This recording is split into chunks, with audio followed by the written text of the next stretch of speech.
Hey guys, it's your boy, Mr. Luke Evan Brooks. I hope that you're doing well. Welcome to another edition to the show. If you're new to the channel, make sure that you hit the subscribe button. It should be over here to the side or whatnot, a little button down below. And this is a very direct channel. This is not where we got a bunch of video, images, and stuff like that. This is just me keeping it real and talking about shifting of the mindset. So today, we're going to talk about a particular subject that I had happened to me and people that I know that still deal with this. This is from moving from a scarcity to an abundance mindset. What does that mean? What does that mean? I'll tell you.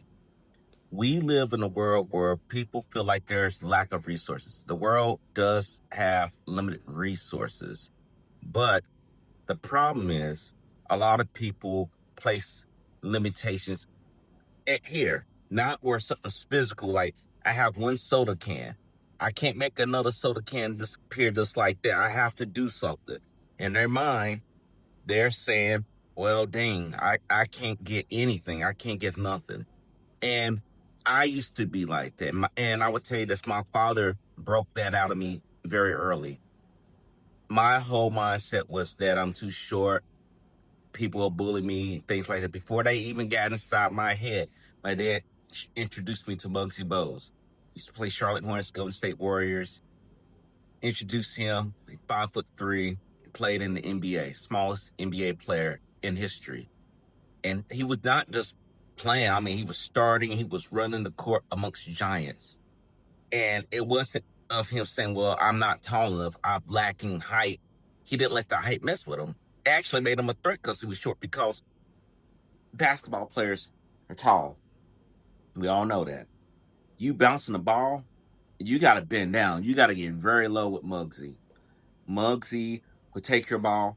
You women know, you just won't hear the ball no more. It won't come back to your hand. Like, where's the ball? He's already down court. And I took that mentality in my sports, in my career being in the Navy, and with my businesses.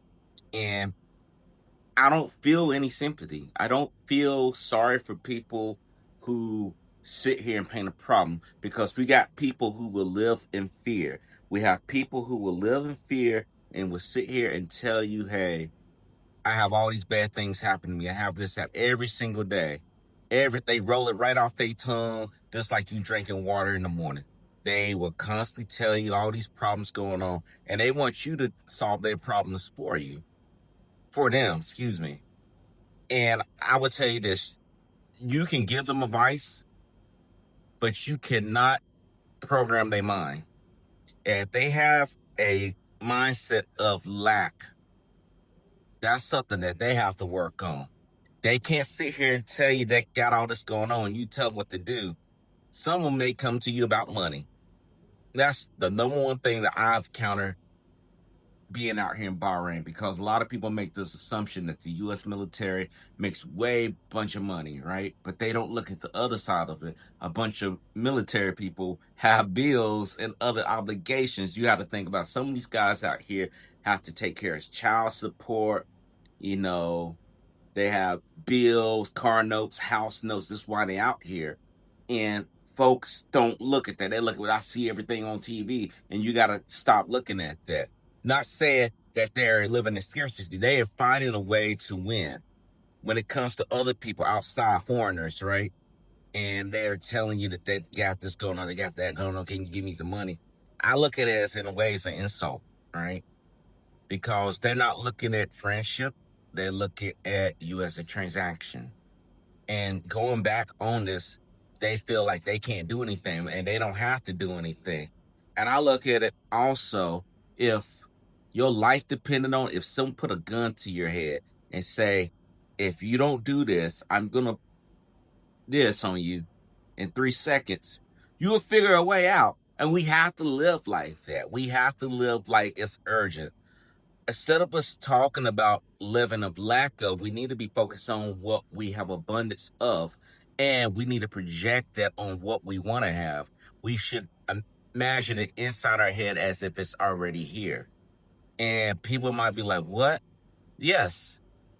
I was watching Jim Carrey talking about when he was in school and the teacher asked him what he wanted to have. He said, I want to get this bike. And he knew his dad didn't have the money and whatnot, but he didn't let that sit in his brain. Well, my dad don't have it, I guess I can't get it. He focused. He figured a way on how to get that, and it came to him, right? It came to him.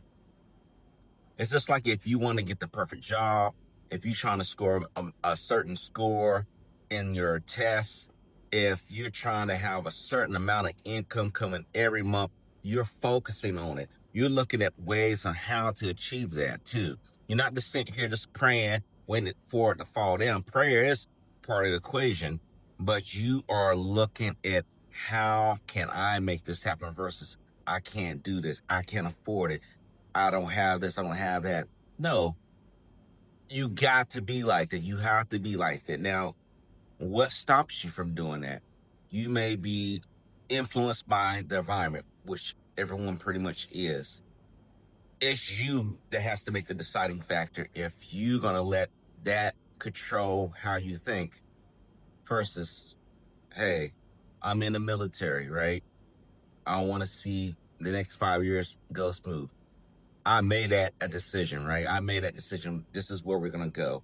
Where you have other people, they're already losing day one. They complaining, they crying, they whining. You're gonna have it every once in a while, but not every single day. Where they're just losing it.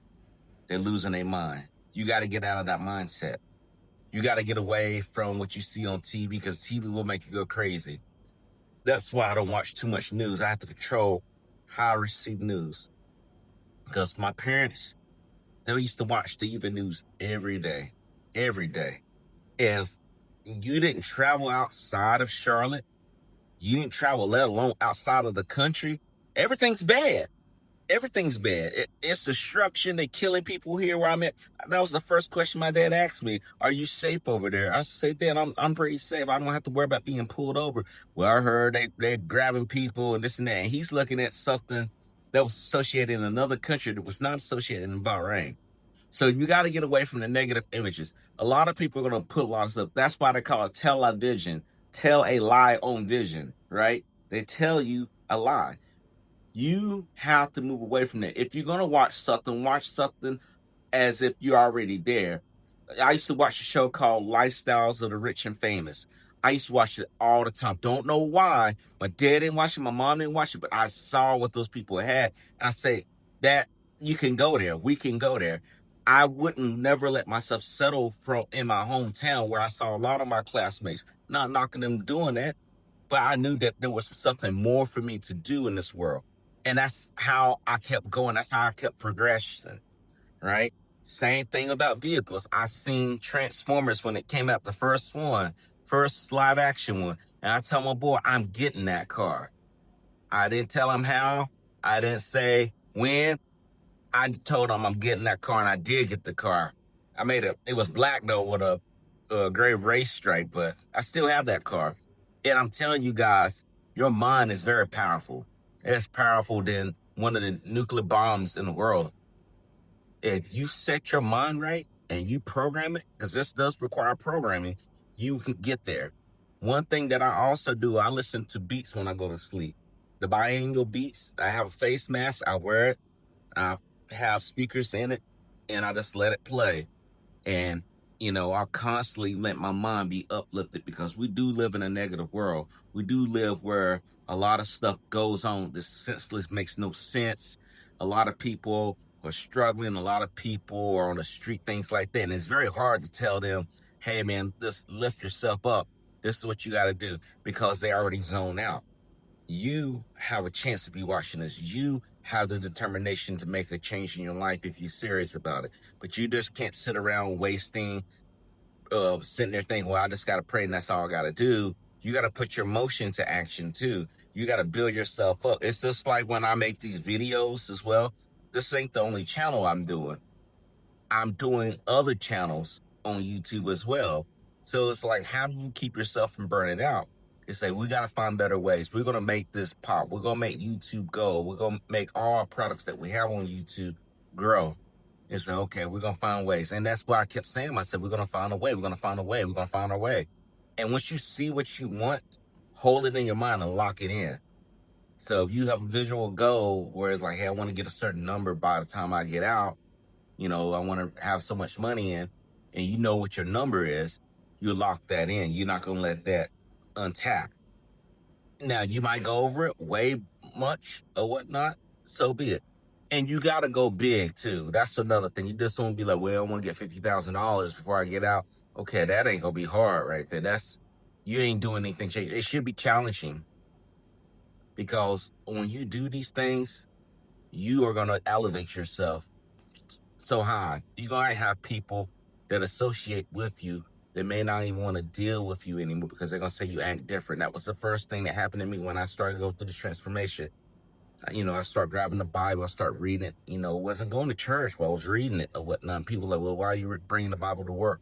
I wasn't sitting there preaching to anyone, just reading it to myself. And I didn't quite know either, but it gravitated to me. It uplifted me. And that's another thing too. You got to find something that's going to uplift you. To me, it was the Bible. I always read the Bible every day. Uplift me. It pushed me in the right direction. A lot of people didn't know what I was doing. A lot of people went away from me. They was like, you're acting funny. You don't want to party. You don't want to go out. You don't want to do any of these things that we do. Doing all this stuff that doesn't elevate. It just keeps you downward. And as that took place, I kept growing. I kept moving away from that. I didn't want to see that anymore. I didn't want to be a part of that anymore. And it's nothing to me anymore. And this is going to happen. I will warn you this. If you're not serious about this, if you're just going to treat it as a hobby versus a lifestyle, then you're wasting time.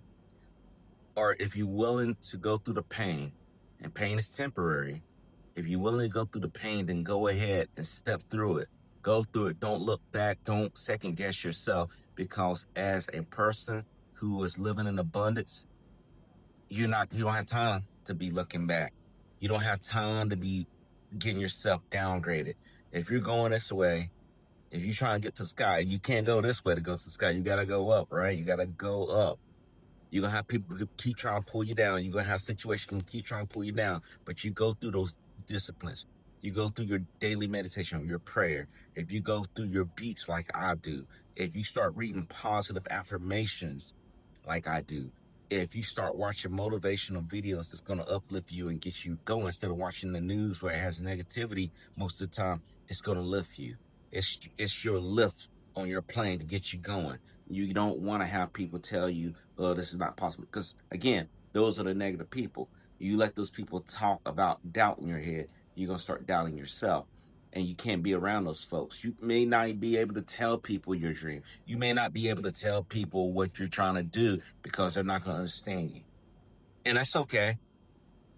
Let your actions, let your results speak for you. Let that be the answer. So people like, what you doing? What you do? Why don't you go out? And this is an example happening. Why don't you go out to the club anymore? Why don't you do this and that? I'm not saying you can't go to the club. I've been to the club, but I'm not a club head. And some people go every night. He's like, no, I'm just working on stuff. You don't got to sit there and tell them what you're doing. And then they get butthurt. Well, you acting all different. You acting like you better than us. Say, I'm not doing that, man. Y'all have fun and just taking care of stuff. If they truly your friends, they will respect that. If they're not, they're going to try to pry. They're going to try to discredit you. And then your eyes are going to be revealed just like it was revealed to me about who my friends were. So, guys, I hope that this helps you out. I hope that you understand that we are walking away from the lack of, the scarcity, to abundance. If you like this message, please share it with your friends and family. Make sure you like, share, and subscribe. Again, we're coming back with some new stuff. I don't want you to be missing out. Make sure you subscribe. I see you next time, and take care.